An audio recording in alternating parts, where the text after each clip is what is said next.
In the early 1980s, researchers tracked promotion decisions inside a major European industrial firm. The results were stark enough that Jeffrey Pfeffer of Stanford would later use them against one of the most unquestioned beliefs in business. The premise proved the fundamental axiom: the better you work, the faster you grow. The results dismantled the concept of meritocracy. Employees rated excellent carried only a 12% higher probability of promotion than those rated simply good. 12%, a decade committed to becoming the absolute best in your field, a statistical advantage comparable to a margin of error, or dumb luck. Welcome to Power Intelligence Lab, not self-help, not motivation. We decode the architecture of power. The first systemic bug, the competence trap. Why does your competence carry near zero correlation with actual influence? A study by the Center for Creative Leadership confirms 60% of mid-level managers delivering outstanding KPIs remain completely invisible to executive leadership. The system doesn't merely overlook your talents, it exploits your efficiency to fix you precisely where you generate the most value without the leverage to alter your position. You believe you are operating in a meritocracy, a system where talent and effort determine success.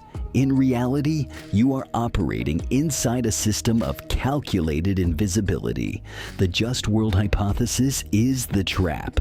Your brain wants to believe that effort leads to reward, but inside organizations, that belief is used against you. The harder you work, the more value you create for other people while remaining invisible to the people who control advancement. You are not being developed. You are being used. Today, we dismantle it. At the core of career stagnation, a psychological trap described by Melvin Lerner in 1980, the just world hypothesis, an evolutionary survival mechanism. The brain requires a predictable architecture, one where effort guarantees reward. The competent employee becomes a hostage to this illusion. They believe good work speaks for itself. They dismiss office politics as dirty, secondary. The reality, your work never speaks for itself. The people who control the narrative speak for it. A meta-analysis by Chang and colleagues, published in the Academy of Management Journal in 2009, established this: the correlation between perceived office politics and a drop in performance registers at -0.20. The higher the density of political activity in an organization, the steeper the performance decline among those who refuse to engage. Those who refuse on principle don't merely stagnate, they become resource donors for those who dictate the rules. Your efficiency is fuel for someone else's ascent. Perform your function too precisely, and the system loses all incentive to relocate you. Why dismantle a functioning mechanism? You become the indispensable executor, trapped by the very value you built. Power in an organization has nothing to do with what's written in your job description. Nothing. In 1 minute, we will break down the model that explains precisely why a mediocre manager ends up directing geniuses. To understand how influence is distributed, we examine resource dependence theory, formulated by Jeffrey Pfeffer and Gerald Salinsik. Discard the corporate ladder. The organization is a living ecosystem in a state of perpetual scarcity. It requires resources to function: information, capital, connections, legitimacy. Power is not a title. Power is control over a resource that is critical at any given moment. Resources are a basis of power.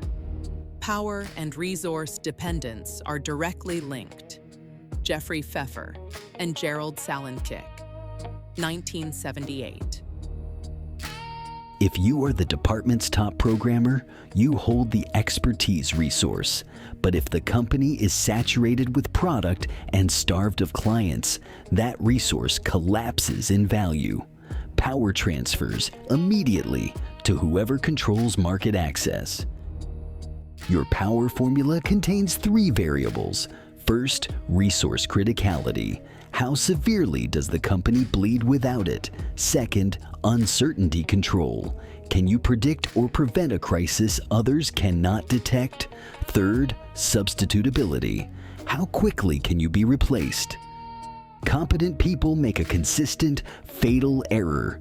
They invest exclusively in resource importance. They become formidable experts. They neglect substitutability entirely.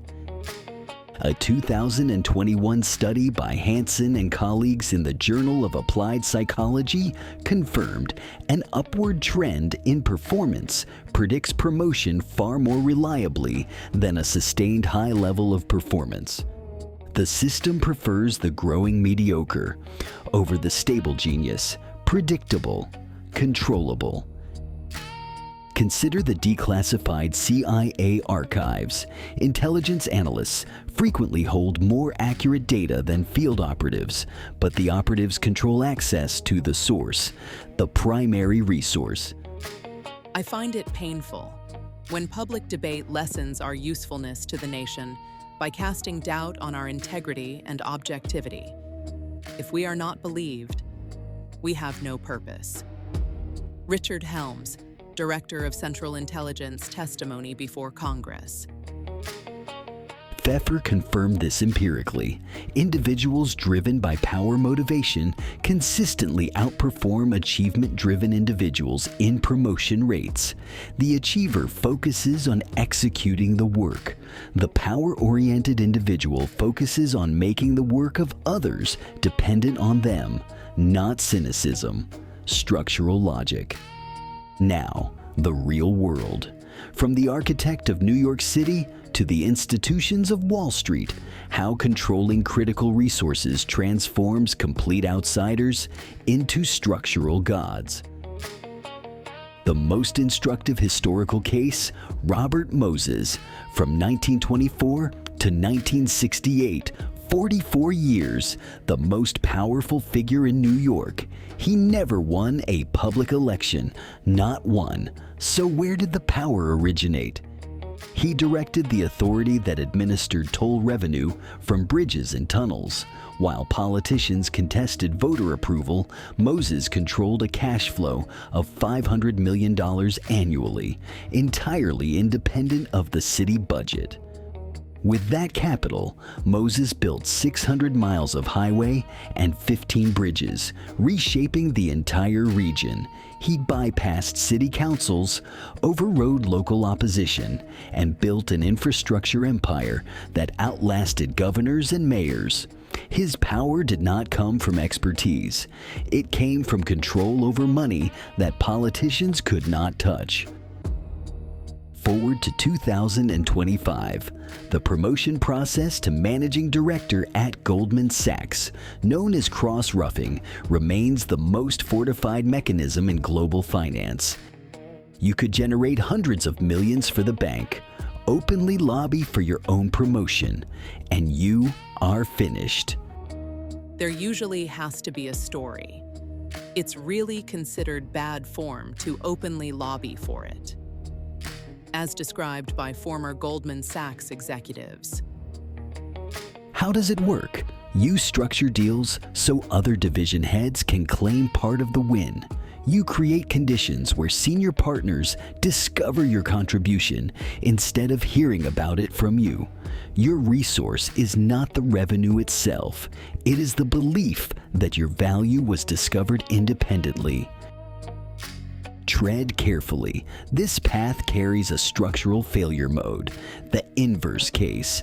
Power completely severed from competence. Elizabeth Holmes, Theranos. A precise demonstration of resource control.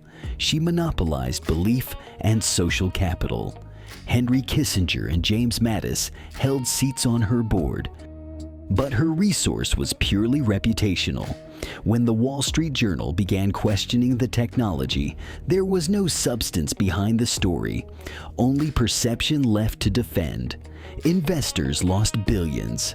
Employees lost years of their careers. Patients received fraudulent blood test results.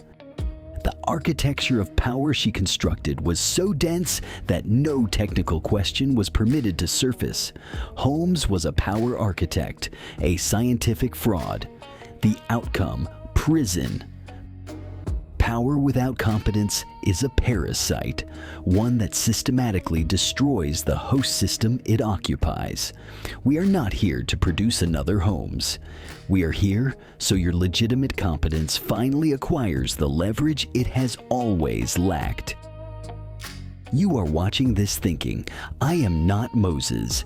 I am not Holmes. I sit in a cubicle.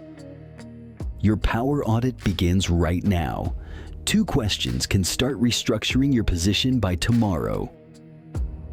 Question 1. What critical resource in your company is currently in a state of disorder? Find the zone of uncertainty. Become the person who structures it. Question 2. How quickly could a training manual replace you? Build your role around relationships, leverage, and context that cannot be transferred into a handover document. In the architecture of corporate systems, competence is the entry credential. The real circuit activates when you identify what holds the system together. Stop trying to be the best performer. Become a resource that is impossible to ignore. In the next episode, emotional provocations, manufactured conflict, psychological pressure, and how to become functionally unresponsive to the trigger. Subscribe to Power Intelligence Lab. Knowing the rules is the only path to winning by them.